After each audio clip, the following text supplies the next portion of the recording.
देवो महेश्वरा गुरु साक्षात परब्रह्म तस्मै श्री गुरुवे नमः।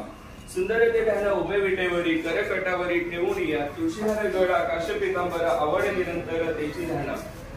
जे का रंजले गांजले त्यासी मने जो आपुले तोची साधू ओळखावा देव तेथेची जाणावा या उक्तीप्रमाणे आज आपल्याला अत्यंत दुर्मिळ असं व्यक्तिमत्व लाभलंय। मी प्राचार्यांना विनंती करेन की त्यांनी श्री हरिभक्त पंडित ज्ञानेश्वर बिडकुले यांचं स्वागत करावं। त्यांनी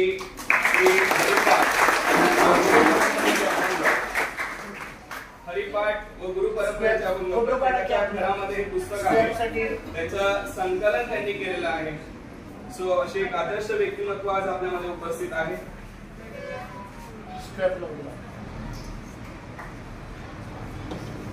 भुजबळ सर जे नारायणपूरचे दत्त सेविकरी आहेत त्यांचंही स्वागत श्री प्राचार्यांनी करावं असं त्यांना विनंती करतो।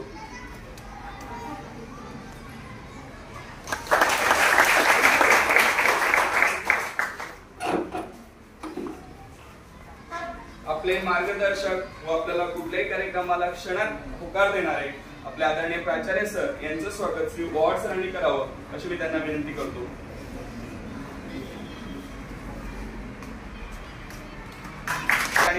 सरांमध्ये जास्त वेळ घेत नाही, मी श्री हरिभक्त पंडित ज्ञानेश्वर बिडकुले सर यांना विनंती करेल की त्यांनी त्यांचं मार्गदर्शन आमच्या विद्यार्थ्यांना करावं। थँक्यू। ज्ञान दिल्याने ज्ञान वाढते, त्या ज्ञानाचे मंदिर हे सत्य शिवा होणं सुंदर हे। सुंदर अशा वैदिक प्रचाराच्या सर्व गुरुजनांना वंदन करून व विद्यार्थी बालमित्रांना ज्ञानेश्वर बिडकुलेचा मनापासून मनपूर्वक नमस्कार। मुलांनो, आजकाल बघा जो माणूस पायाने चालतो तो ठराविक अंतर गाठतो। कशाने चालतात? हे बघा चालतात। तुम्ही कशाने चालता?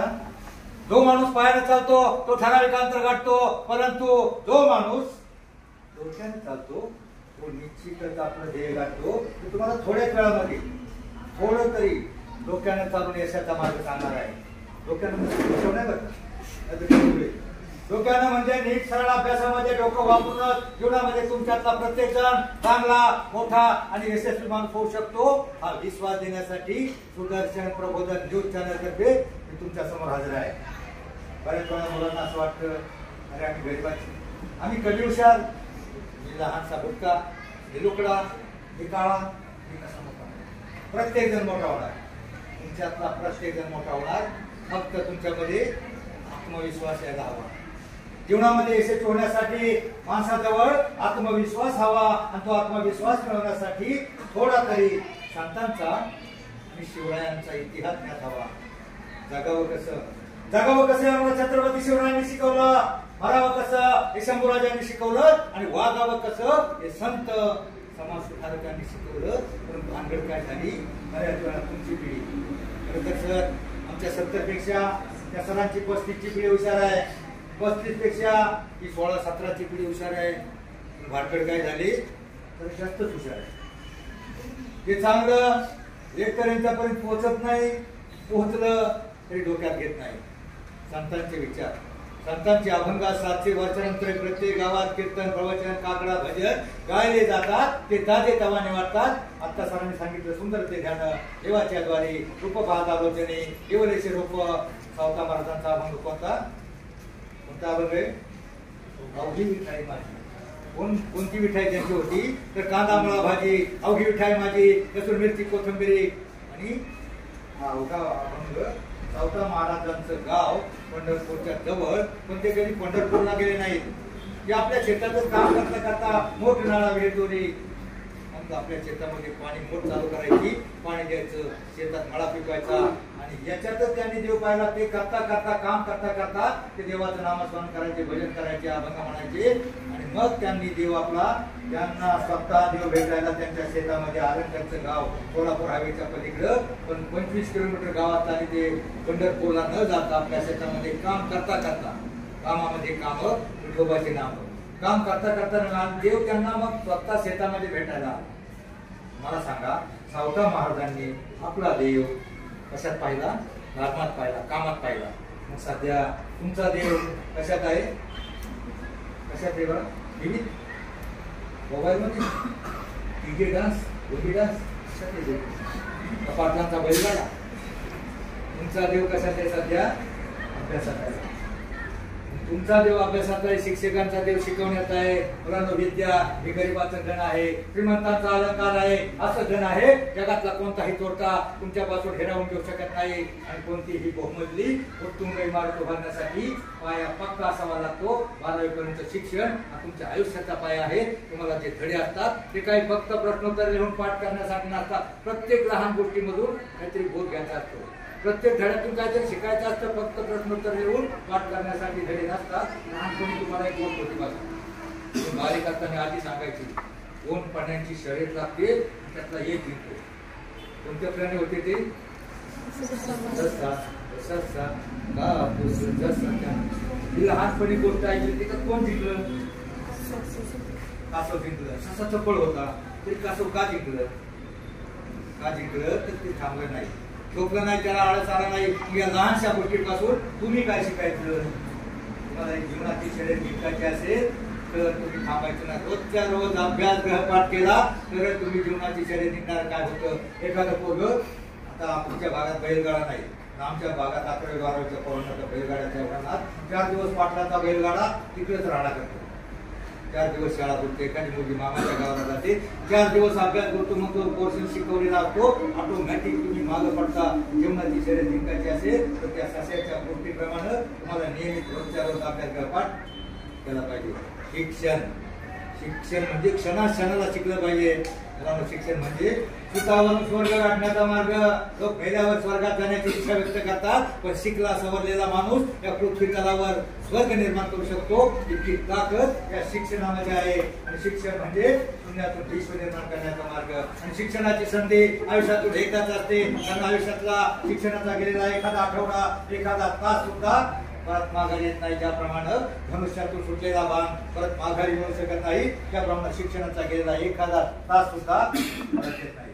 बघा, तुमच्या गावामध्ये सप्ताह होतो, कीर्तन होतं का?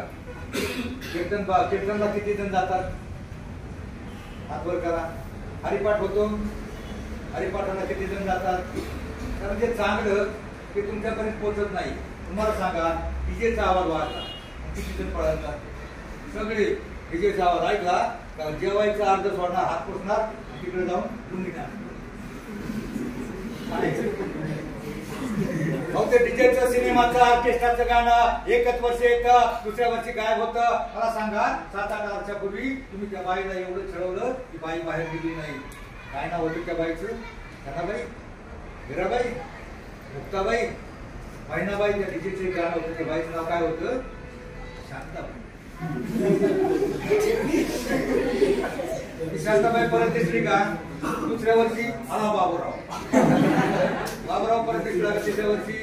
त्याच्यानंतर आवाज वाढवू डीजे तुझ्या दिसला का? एकच वर्ष सिनेमाचं, ऑर्केस्ट्राचं गाणं, डीजेचं गाणं एकच वर्ष येतं, दुसऱ्या वर्षी गायब होतं. पण संतांचे अभंग 700 वर्षानंतरही तुम्हाला जीवनाचा मार्ग दाखवण्यासाठी आजही प्रत्येक गावामध्ये कीर्तन, प्रवचन, हरिपाठ सगळीकडे गायले जातात. मला सांगितलं तुम्ही एक जण कीर्तनाला जात नाही. सप्ताहाच्या दिवशी मी पाहिले, एक सप्ताह झाला, शेवटच्या दिवशी मी आलो होतो. आणि त्या सप्ताहाच्या नंतर शाळेतली पोरं लाईन मध्ये होती.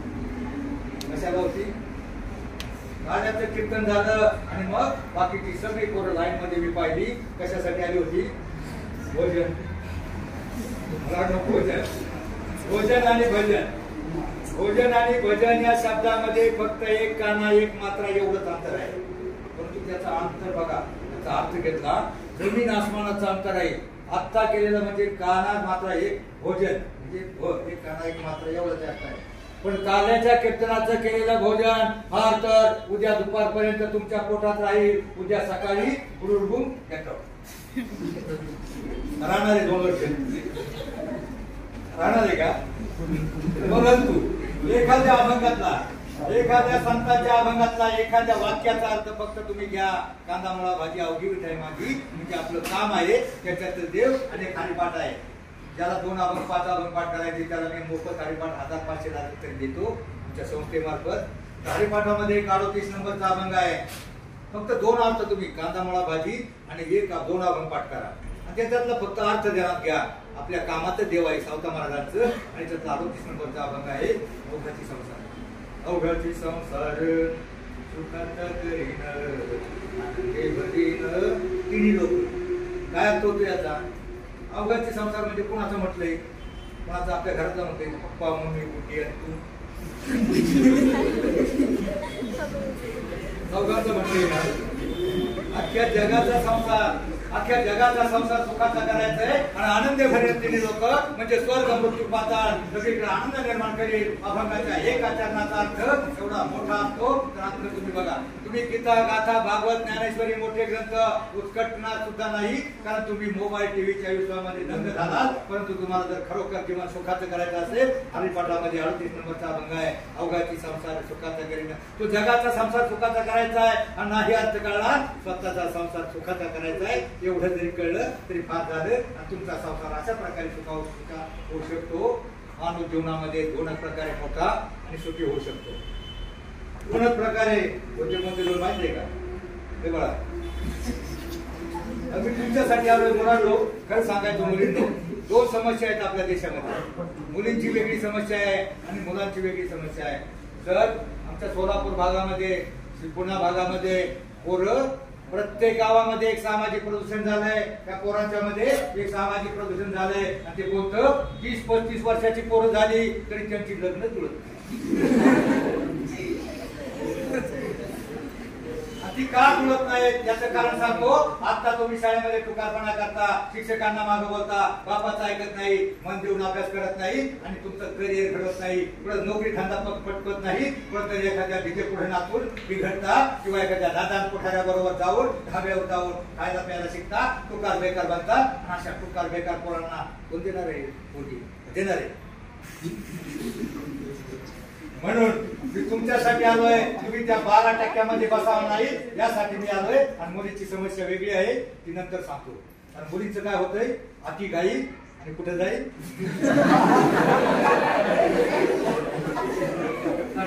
मुलीची समस्या वेगळी आहे, मुलांची समस्या वेगळी आहे. मुलांना तुमच्यातला प्रत्येक जण फक्त दोनच प्रकारे मोठा होऊ शकतो. एक शिकून, दुसरा सवरून. शिकून म्हणजे शिक्षण आणि सवरून म्हणजे सवरून. सकारात्मक अर्थाचे जेवढे शब्द सत्य, सदाचार, संयम, सन्मार्ग, सुविचार प्रत्येक संतांच्या विचारामध्ये माणसाचं जीवन बदलण्याचं सामर्थ्य असतं. एक चांगला विचार ठेवून जगण्याचा वागण्याचा प्रयत्न केला तुमच्यातला प्रत्येक जण मोठा होऊ शकतो. हा विश्वास देण्यासाठी तुमच्या समोर आले. बरेच वेळेला वाटतं मी गुटखा मी काढा, मी कसा मोठा होणार? प्रत्येक जण मोठा होणार. मला माहिती आहे मुलींनो, भारताच्या राष्ट्रपती काय नाव त्यांचं? द्रौपदी मुर्मू. त्यांचा कलर गोरा आहे का? कोणत्या जाती जन्मला माहिती आहे का? आदिवासी समाजात जन्मलेली एक मुलगी वयाच्या 6व्या वर्षी तिचे आई वडील खदानीमध्ये गाडले जातात. अनाथ होते, अनाथ आश्रमांमध्ये शिकते आणि अगदी पहिल्या वर्षापासून मास्टर डिग्री पर्यंत प्रत्येक जिल्ह्यामध्ये पहिली आलेली ती मुलगी मास्टर डिग्री नंतर तिच्या 6 डिग्री आहेत. तिचा कलर पाहून राष्ट्रपती बनवलं नाही, तिचं टॅलेंट पाहून बनवलं. कलरवर काय नसतं. देवाला आपल्याला कोणत्या कलर द्यायचा, कोणत्या घराण्यात जमायचं हे आपल्या हातात नसतं. पण जन्मल्यानंतर मृत्यूपर्यंत जो महत्वाचा प्रवास शिक्षण, हे शिकून कसं मोठं व्हायचं हे नक्की तुमच्या हातामध्ये. मी काय सांगत होतो आता? काय सांगत तुम्हाला? काय झालं? एका शाळेमध्ये मी अख्खं रामायण सांगितलं. रामाचा जन्म, सीता स्वयंवर, लंका दहन, रावणाचा वध, रामाचा आज्ञाधारकपणा, भक्ताचं बंधुप्रेम, लक्ष्मणाचं बंधुप्रेम आणि सगळं सांगितल्यावर एका मुलाचं लक्ष नव्हतं. ते मागून दुसऱ्याला मारत होतं. त्याला म्हणलं, बाळा रावणाला कोणी मारलं रे? त्यांनी वर पाहिलं का वाटत म्हणलं, मी नाही मारलं, मी नाही.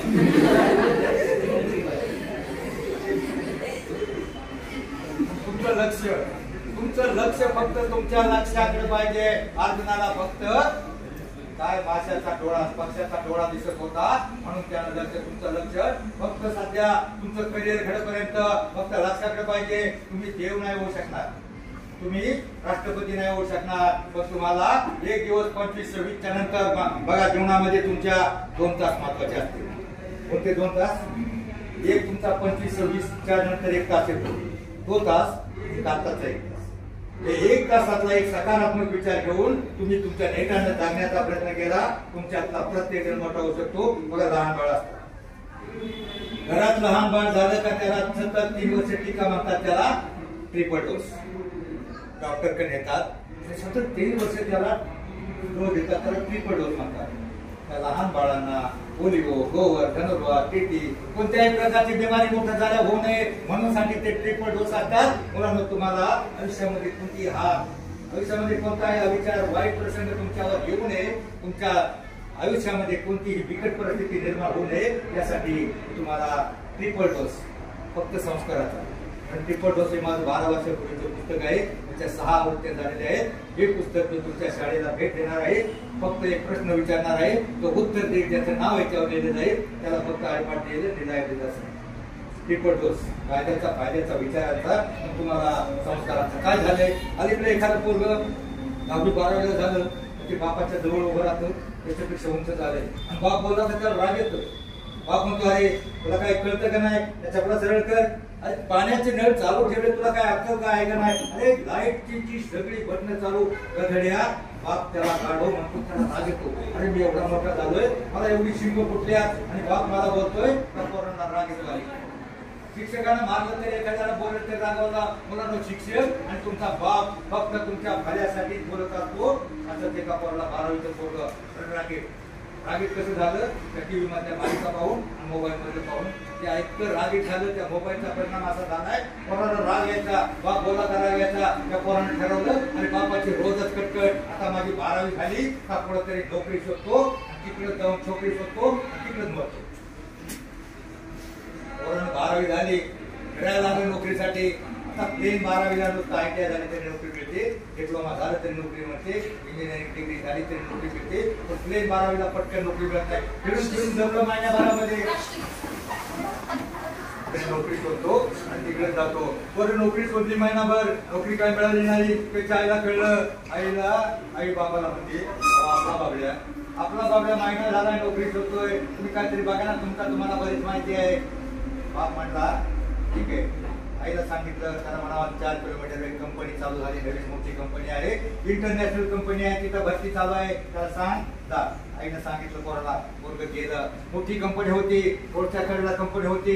पोरगं गेलं, आपलं दप्तर वगैरे काखेमध्ये मारून गेटच्या आतमध्ये एंट्री केली. तशी गेटच्या आतमध्ये एंट्री केली. गेटच्या आतमध्ये एंट्री केल्यावर त्यानं पाहिलं, गेटच्या आतमध्ये कंपाऊंडच्या भिंतीच्या शेजारला 15-20 नळ चालू होते. ते पाणी रोडवर वाया जात होतं. त्याला बापाचे शब्द आठवले, गधड्या तुला काही अक्कल आहे की नाही, किती पाणी वाया घालवतो, तसे शब्द आठवले. संकी त्याला सगळे नळ बंद केले. आतमध्ये हॉल होता, मोठ्या हॉलमध्ये गेले, तिथं बघितलं सगळे पंखे भर होते, 20-25 पंखे, सगळ्या लाईनी चालू होत्या. हॉलमध्ये कोणीच नव्हतं. त्याने इकडं तिकडं पाहिलं, बापाचे शब्द आठवले. अरे किती लाईट वाया घालतो, तुला कळतं का नाही लाईटचं महत्व. त्याने ते बापाचे शब्द आठवले. सगळे फॅनची बटणं बंद केली, सगळी बटणं बंद केली. आतमध्ये ऑफिसमध्ये एंट्री केली. एंट्री केल्यावर त्याने पाहिलं, सगळे 25, 30, 40 उमेदवार लाईन मध्ये बाकड्यावर बसले होते. जशी एंट्री केली तशी त्याच्या पायामध्ये पायपोसणी 1-2 अडकली. त्यांनी खाली पाहिलं, पायपोसणी बापाचे शब्द आठवले. तुला काय कळतं का नाही गरड्या, पायपोसणी सरळ कर. आणि ते शब्द आठवले. त्यांनी पायपोसणी सरळ केली. मुलांच्या मागे जाऊन बसला. सगळ्या मुलांची इंटरव्ह्यू होत जाते. मुलगा ह्या दरवाज्यानं जात होता, त्या दरवाज्यानं परत येत होता. आणि बारीक फोन करून प्रत्येक मुलगा बाहेर आतल्या मिनिटात येत होता. त्याला काय कळेना, अरे कळेना इंटरव्ह्यू घेतात का काय चाललंय. आणि मग तसं 8 मिनिटामध्ये बारीक तोंड करून प्रत्येक उमेदवार येत होता. त्याला कळलं रिजेक्ट झालाय. शेवट याचा नंबर आला. त्याने आतमध्ये एंट्री केली. जशी यानं एंट्री केली तसं सगळे मॅनेजमेंटचे लोक, HR manager, human resource manager, सगळे लोक उठून उभे राहिले. नाव विचारलं, नाव सांगितलं. त्याचं नाव त्याने एका लेटरवर लिहिलं आणि ते लेटर त्याच्या हातामध्ये दिलं. त्याला प्रश्न पडला, काय विचारलं नाही, इंटरव्ह्यू नाही, काय मागतं. त्याने पाहिलं ते अपॉइंटमेंट लेटर होतं. त्याला प्रश्न पडला. त्याच्या चेहऱ्यावरचं प्रश्नचिन्ह पाहून त्या HR मॅनेजरने विचारलं, तुला असं वाटलं ना आम्ही तुला काय विचारलं नाही, लगेच लेटर कसं काय दिलंय, तर आमचा इंटरव्ह्यू घेतला नाही. मुलांनो, त्याने त्या मुलाला सांगितलं, आमचा इंटरव्ह्यू असा होता, गेट पासून, हॉल पासून ऑफिस पर्यंत प्रत्येक ठिकाणी आम्ही CCTV कॅमेरे लावले होते. तुझ्या अगोदर ती 40-50 मुलं आली तर त्या एकानाही फॅनची बटणं बंद केली नाहीत, पाण्याचे नळ बंद केले नाहीत, पायपोसणं वाकडं तिकडं पडलंय ते सरळ केलं नाही. तू तसा एकमेव विद्यार्थी आहेस, तू असा एकदेव उमेदवार आहेस का तू सगळं केलं. म्हणजे तुझ्यावर तुझ्या आई वडिलांचे, शिक्षकांचे असे संस्कार आहेत. तू नक्की आमच्या कंपनीचा फायदा करू शकशील. हे ऐकल्यावर त्याच्या डोक्यात कुरलाय पेटली. आपण जे केलं ते संस्कार म्हणून नाही, बापाचं बोलणं खात होतो ते आठवण केलं आणि मग त्याला कळलं. ते काय धावत 9च्या स्पीडनं घरी गेला, बापाच्या पाय पडला, माफी मागितली, मला माफ करा, मला माफ करा, माझं चुकलं. त्या वेळेला बाप म्हणला, तुला अनेक वेळा दारडावत होतो, रागावत होतो, तुला प्रत्येक वेळा रडवत होतो, त्याच वेळेला मी तुला घडवत होतो. शिक्षक तुम्हाला रागवतात, वडील रागवतात, हे तुमच्या भल्यासाठी. त्याचा राग येऊन देऊ नका. तुमचं करिअर तुम्ही चांगलं व्हावा हेच फक्त जगातल्या फक्त 3 लोकांना वाटतं. तुमचं भलं व्हावा हे फक्त 3 लोकांना वाटतं. कोणते कोणते ते? कोणते? आई, वडील आणि शिक्षक. 3च लोकांना फक्त वाटतं तुम्ही मोठे व्हावा, नाही तर बाकीचे 100 उमेदवार ते म्हणणार आहेत का याला नोकरी मिळू दे, मला नको.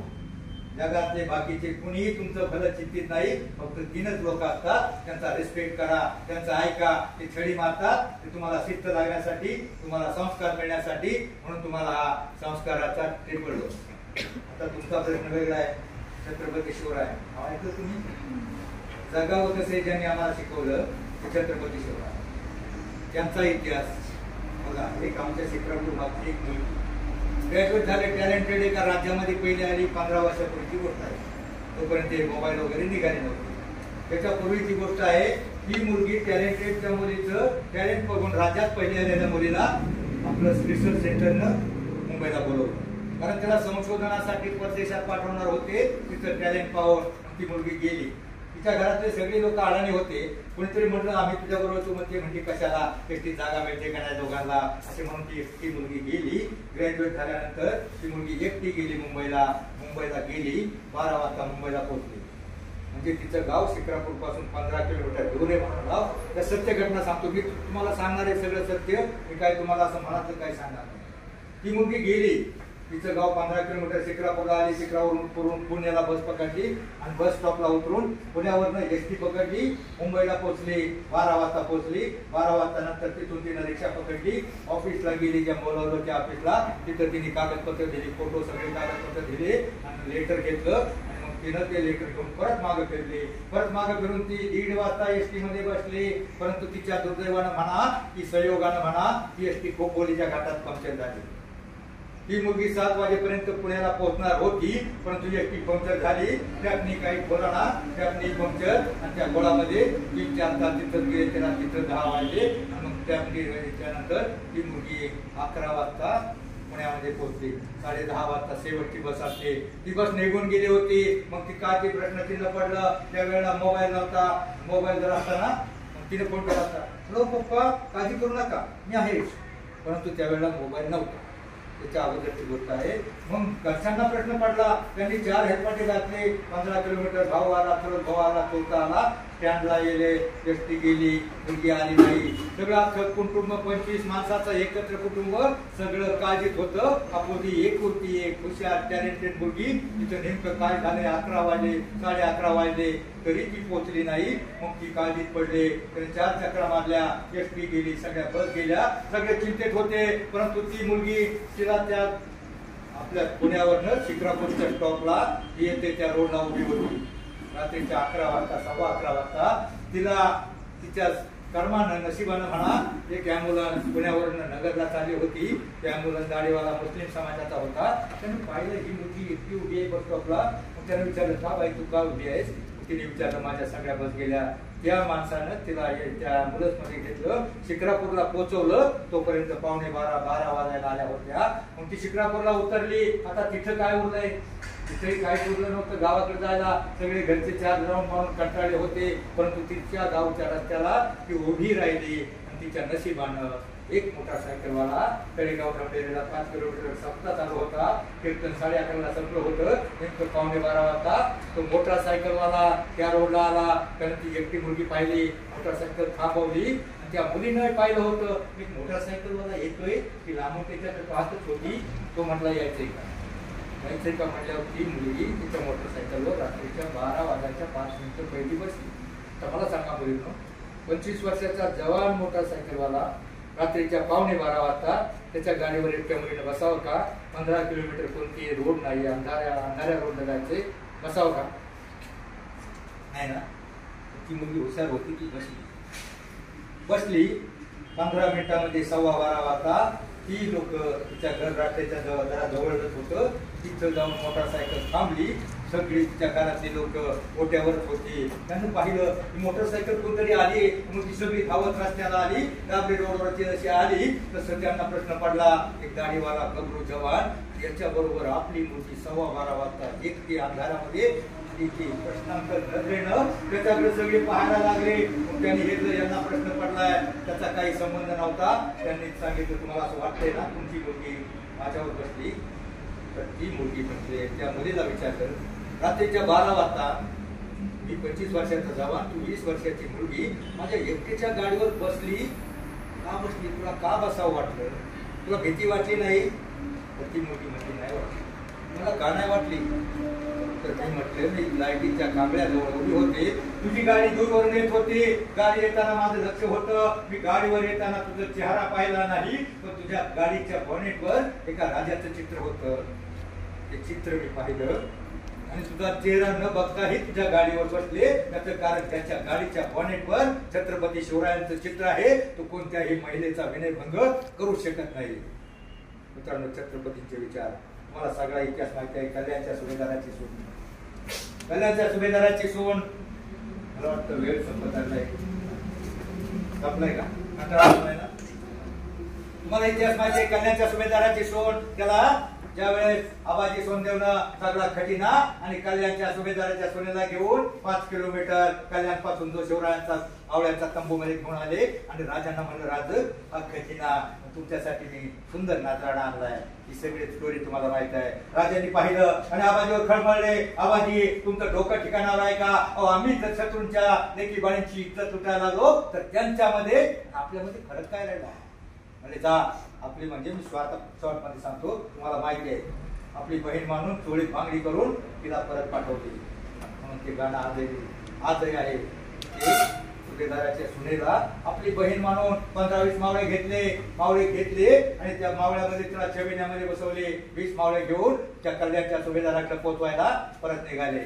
आबाजीला वाटलं होतं मला काहीतरी बक्षीस मिळेल, परंतु उलट झालं. आबाजी खालमुंडी घेऊन त्याला परत पोहोचवत होता. त्यावेळेला कल्याणच्या सुभेदाराच्या वाड्यामध्ये अख्खा मातम माजला होता. सगळे दुःखात होते, त्यांना खजिना लुटून दिलाय, आपला पराजय झालाय याचं दुःख नव्हतं. पण आपली सुंदर अशी सून त्या मावळ्यांनी पळून नेली, म्हणून ते शिवराजीच्या माणसानं पळून नेली. ते दुःखात होते आणि त्याच वेळेला त्यांनी पाहिलं समोर एक विनायक, समोर एक 10-15-20 मावळे येतात. त्यांनी पाहिलं लांबत सगळे 200 सैनिक सासावले, तरवाळे घेतल्या आणि त्या मावळ्याकडे धावत गेले. तसं त्या मावळ्यावर तरवारी घालणार तो ती सुभेदाराची सून आधी उतरली चविण्यातून आणि हात मारवणे. शिवाजीने म्हणजे कुछ नाही किया, शिवाजी भगवान है, शिवाजी गॉड है.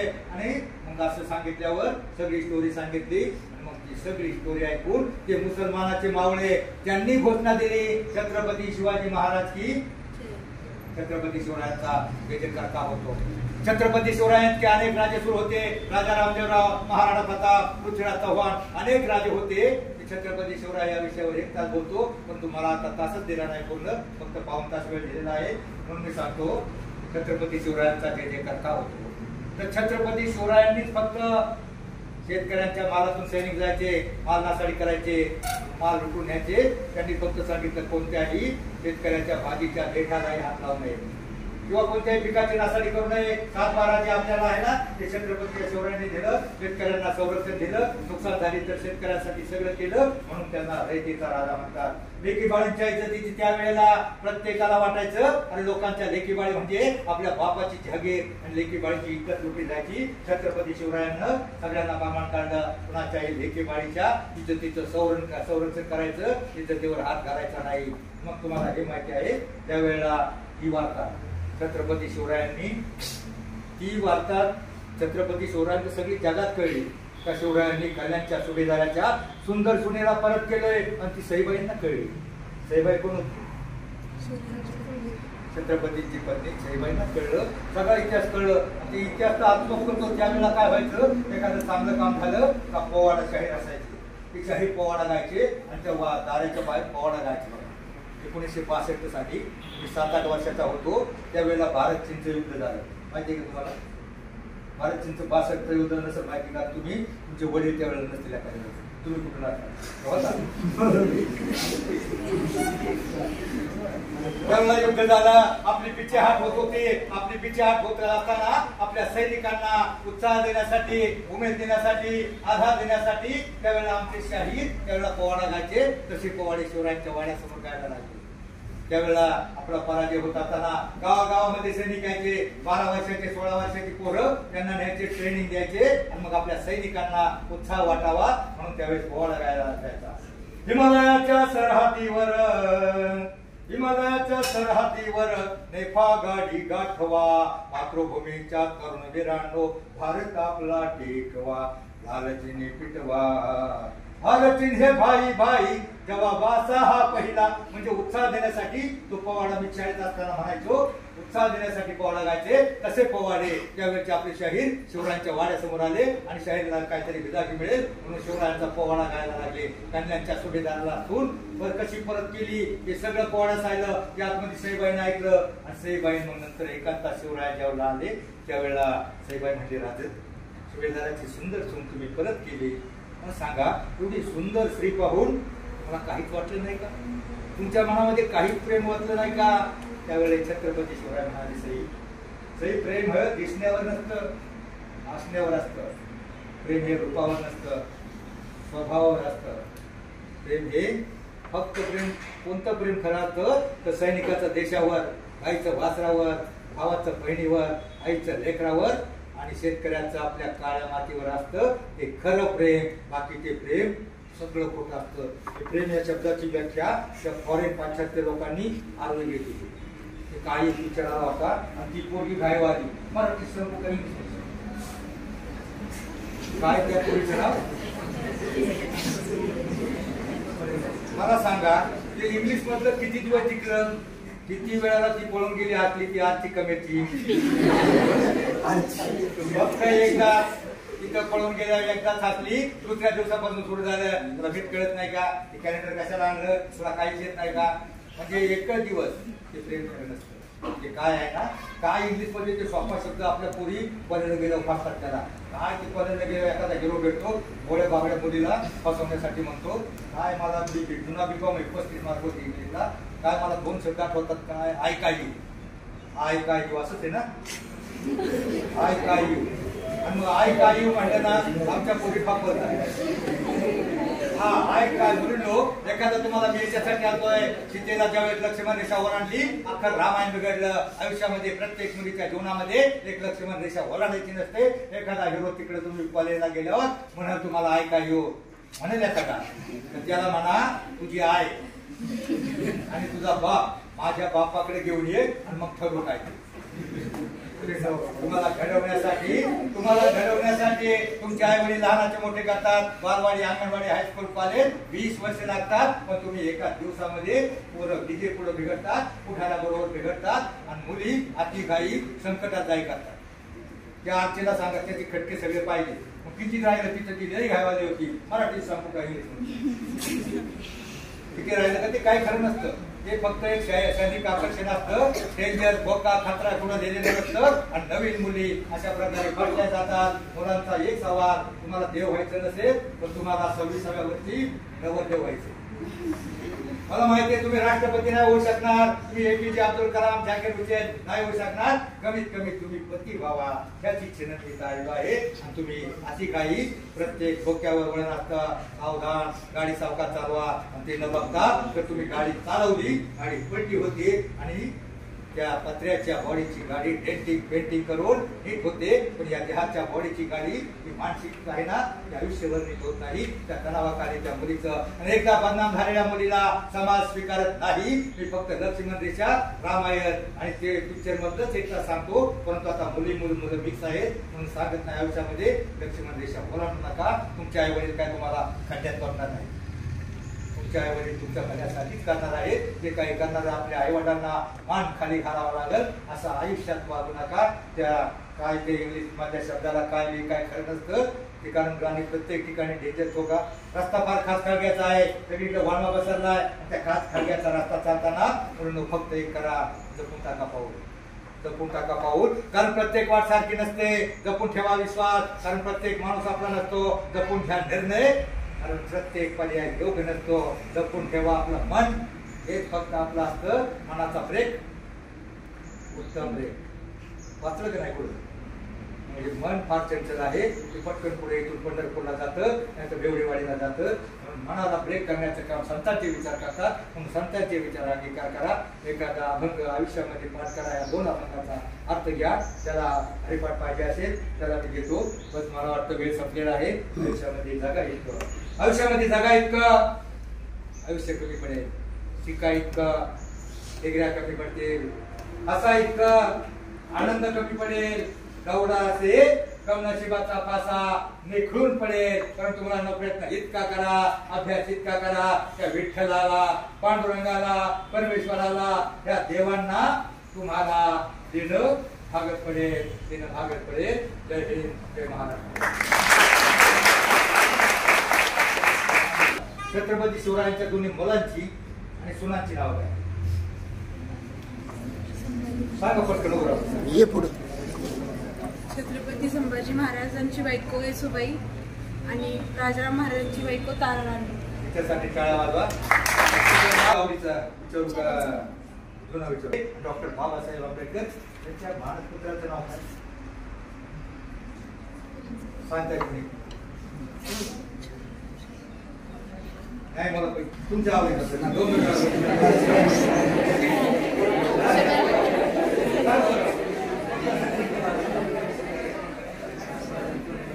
सांगत नाही. तुम्हाला त्या लागण्याचं नाव माहिती आहे. त्या लागण्याचं काय तुम्हाला भेद धरायचं नाही.